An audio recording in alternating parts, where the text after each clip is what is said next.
Bismillahirrahmanirrahim. Assalamualaikum warahmatullahi wabarakatuh. Bismillah, alhamdulillah, wassalatu wassalamu ala rasulillah, amma ba'du. Sekarang kita akan melanjutkan tentang konsep kurikulum atau model konsep kurikulum. Kita sedang berbicara terkait dengan pola kurikulum. Pendidikan atau lembaga pendidikan itu wajib memiliki kurikulum. Tetapi setiap pendidikan itu pasti memiliki perbedaannya. Perbedaan inilah yang menjadikan sebuah lembaga pendidikan berbeda satu sama lainnya. Maka kita mengenal bagaimana model yang diterapkan. Sehingga model konsep kurikulum ini mampu mengklasifikasikan ke model apa sebuah sekolah ini diklasifikasikan. Ini sangat membantu kita sebagai ahli pendidikan untuk membreakdown model-model sekolah yang didekati dengan model-model konsep kurikulum. Oleh karena itu, kita sudah membahas paling tidak ada 4 model kurikulum yang sudah kita bahas, yakni ada model kurikulum subjek akademik, ada juga model kurikulum humanistik, ada model kurikulum teknologi atau model kurikulum kompetensi, dan model kurikulum rekonstruksi sosial. Nah, hari ini kita akan melanjutkan pertemuan atau model kurikulum ketiga, yakni model kurikulum teknologis atau biasa kita sebut kurikulum kompetensi. Pada tahun 2004, kita sudah melaksanakan sebuah model kurikulum ini berawal dari Bapak Menteri pada saat itu, Pak Bambang Sudibjo, mengimplementasikan, merancang bangun sebuah kurikulum bernama KBK, kurikulum berbasis kompetensi. Nah, kurikulum berbasis kompetensi ini adalah salah satu contoh dari model kurikulum teknologis atau model kurikulum kompetensi yang akan kita bahas pada hari ini. Baik, agar tidak terlalu kemana-mana, kita akan mencoba apa itu kurikulum kompetensi.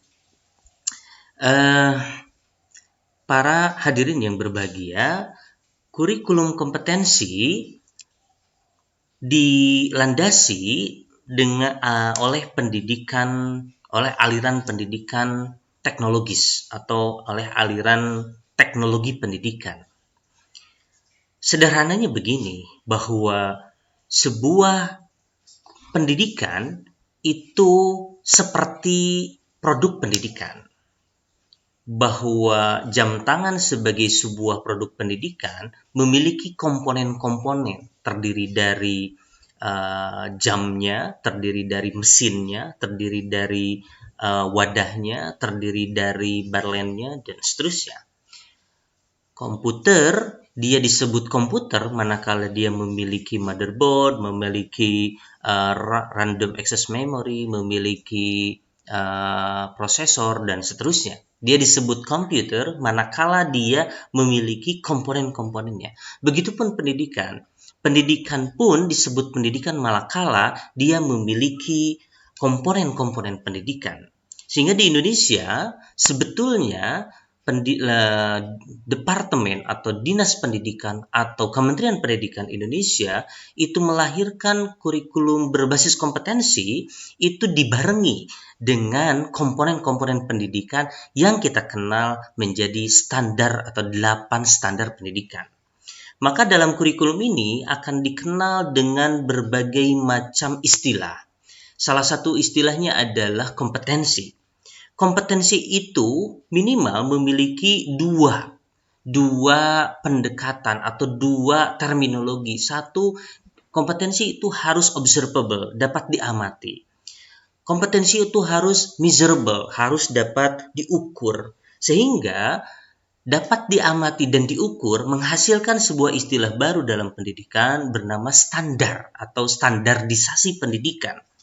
Oleh karena itu, sebetulnya kurikulum kompetensi ini memiliki banyak istilah yang sangat mendukung ke dalam komponen-komponennya. Kita melihat dalam pendidikan kita memiliki 8 standar pendidikan.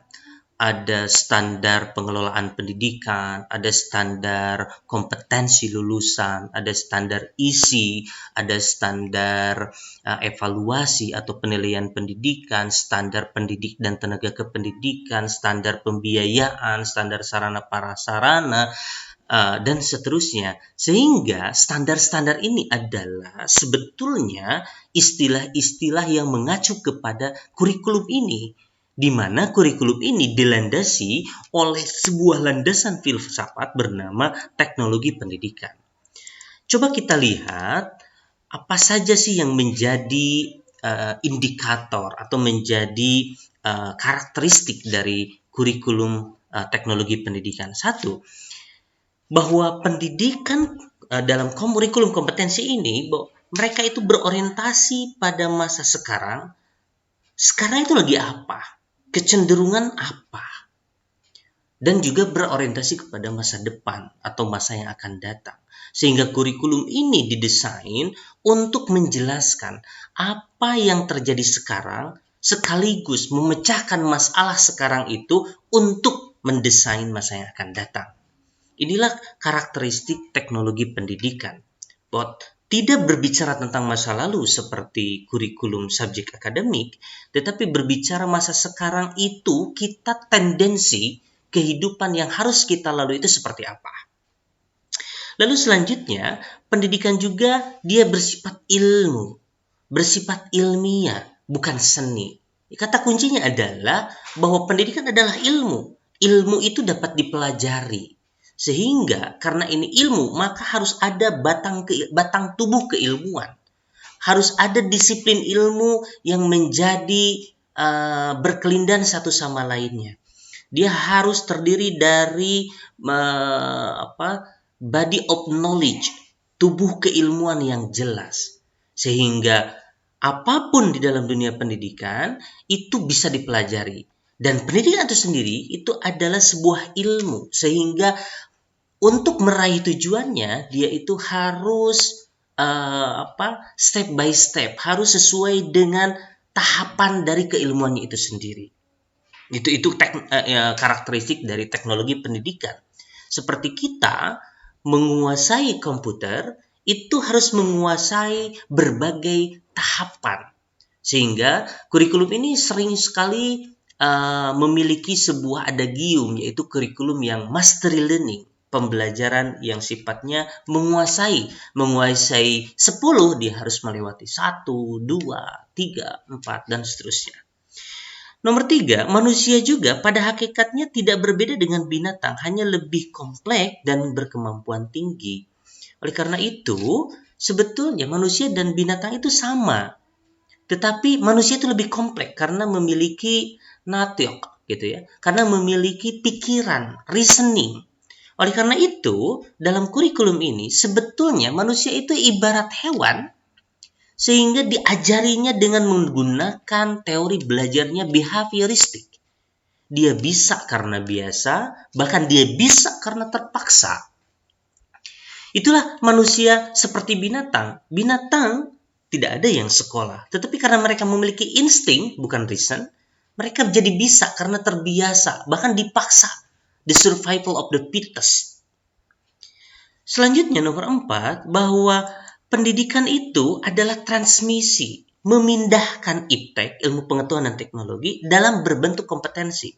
Jadi yang paling penting dalam pendidikan ini, aliran pendidikan teknologi adalah segala ilmu dia akan menjadi sebuah ilmu atau dikatakan ilmu, dia harus diwujudkan dalam sebuah kompetensi.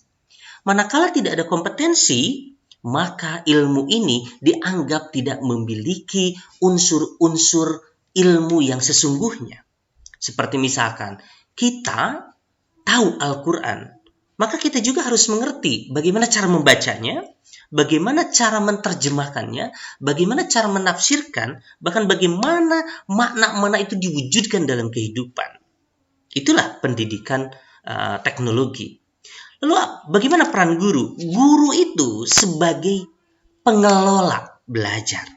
Jadi guru itu sebetulnya hanya mengelola. dia bisa dibantu dengan teknologi, dia bisa dibantu dengan alat-alat yang sederhana, dia dibantu dengan alat-alat yang bisa mendukung dengan pembelajaran itu sendiri. Sehingga sebetulnya guru itu adalah manajer dalam sebuah pembelajaran. Guru itu sebetulnya tidak terlalu penting untuk menguasai seluruh ilmu yang ada, tetapi guru harus memfasilitasi, harus mengolah pembelajaran. Maka di dalam karakteristik teknologi pendidikan, guru itu harus siap untuk mempersiapkan seluruh body of knowledge dalam bentuk kompetensi, sehingga dia pisahkan mana step pertama apa, kedua apa, ketiga apa, keempat apa, sehingga ini mirip seperti games. Game itu sudah ada dari A sampai Z, dari level 1 sampai 10. Tetapi siswa akan masuk ke level 1 manakala dia sudah menyelesaikan level 1, dia akan ke level kedua, tidak bisa ke level 4, tidak bisa ke level 10, lompat tidak bisa. Mereka harus menguasai level 1, setelah beres dia menguasai level kedua dan seterusnya. Itulah aliran pendidikan teknologis atau kita sebut teknologi pendidikan. Bagaimana si kurikulum kompetensi ini diwujudkan dalam bentuk kurikulum? Ada karakteristik kurikulum kompetensi. 1, dia menekankan isi. Ini mirip dengan subjek akademik. Dia menekankan pada isi. Kalau humanistik menekankan pada sisi murid, sisi siswa, sisi manusia. Tapi kalau kurikulum kompetensi menekankan pada isi. Apa isi? Berupa kompetensi. Kompetensi itu harus apa? 1, harus bisa diukur. Harus measurable. Harus observable. Dia juga berupa dengan kecakapan dan keterampilan. Maka si kurikulum ini sebetulnya adalah bagaimana mentransmisikan ilmu berupa kompetensi, berupa kecakapan, berupa keterampilan yang sangat abstrak menjadi sebuah keterampilan yang sangat konkret yang hadir di dalam manusia, di dalam siswa. Maka siswa ini menggunakan kurikulum ini bisa melompat ketika dia sudah mastery, dia sudah menguasai kompetensi yang sudah diharapkan dalam beberapa level. Maka dari sinilah kurikulum ini mengenal accelerated learning atau pendidikan akselerasi. Kelas 1 ngapain lama-lama 1 tahun kalau toh 6 bulan bisa selesai. Lalu yang kedua, itu kompetensi juga dirinci jadi performance yang terukur dan diamati. Maka dalam kurikulum ini harus menggunakan istilah yang lain bernama indikator. Kompetensi bisa kelihatan, bisa measurable, bisa terukur, dan juga bisa diamati manakala ada indikator-indikatornya. Maka dalam RPP kurikulum ini membutuhkan yang namanya indikator. Dan indikator ini selalu dibuat dengan menggunakan kata kerja operasional. Tidak menggunakan kata kerja yang tidak operasional. Seperti yang sulit untuk diukur. Misalkan, siswa dapat memahami. Memahami itu sangat abstrak. Tetapi kalau siswa dapat menunjukkan, maka siswa itu bisa menunjukkan. Siswa dapat menjelaskan. Siswa dapat menggambarkan. Itu operasional. Lalu yang selanjutnya, yang ketiga itu, kurikulum disusun secara sistematis. Level 1, 2, 3 ini harus sistematis. Sehingga dalam pendidikan kita, sesungguhnya Indonesia itu menggunakan kurikulum teknologis. Maka disusunlah yang namanya SKL, Standar Kompetensi Lulusan. Setelah standar kompetensi lulusan ditentukan, maka ditentukannya standar isi. Nah, isi inilah dari mulai level jenjang SD, ke SMP, ke SMA, ini ditentukan isi-isinya sesuai dengan tingkat perkembangan siswa, disesuaikan dengan tingkat kesulitan materi tersebut. Sehingga sistematis. Ilmunya itu sistematis. Tidak ada pengulangan. Kalau sudah menguasai ini, lanjut ke penguasaan yang akan datang. Berbeda dengan subjek akademik yang berpusat pada disiplin ilmu. Berbeda juga dengan humanis yang memang tidak jelas karena manusia itu selalu berubah-ubah. Ini tidak, karena ini berpusat kepada kepada isi yang berupa kompetensi. Bahkan sistemnya itu harus instruksional. Guru itu menginstruksi, ini silakan kerjakan ini, kerjakan ini, kerjakan ini, kerjakan ini, dan seterusnya. Selanjutnya, bahan ajarnya juga itu disusun menggunakan media cetak elektronik atau disusun menggunakan media cetak dalam bentuk buku, dalam bentuk elektronik, dalam bentuk buku, modul, student worksheet dan seterusnya. Dan ini sangat individual karena kompetensi itu tidak mungkin semuanya memiliki kompetensi yang sama. Maka pendidikan ini diharapkan untuk meningkatkan kompetensi secara individual. Jadi tidak ada pembelajaran kelompok yang mana satu individu ini memiliki perbedaan kompetensi dengan yang lainnya. Maka ini pendidikannya sangat individual. Walaupun dalam konteks Indonesia memang ini sudah mendapatkan improvisasi, tidak individual tapi menggunakan kolaboratif dan seterusnya. Selanjutnya, desain pembelajarannya itu berbentuk SAV, Satuan Acara Perkuliahan atau SATPEL. Sekarang namanya RPP, RVS, Rencana Perkuliahan 1 RPSS dan seterusnya. Dan itu disusun oleh guru.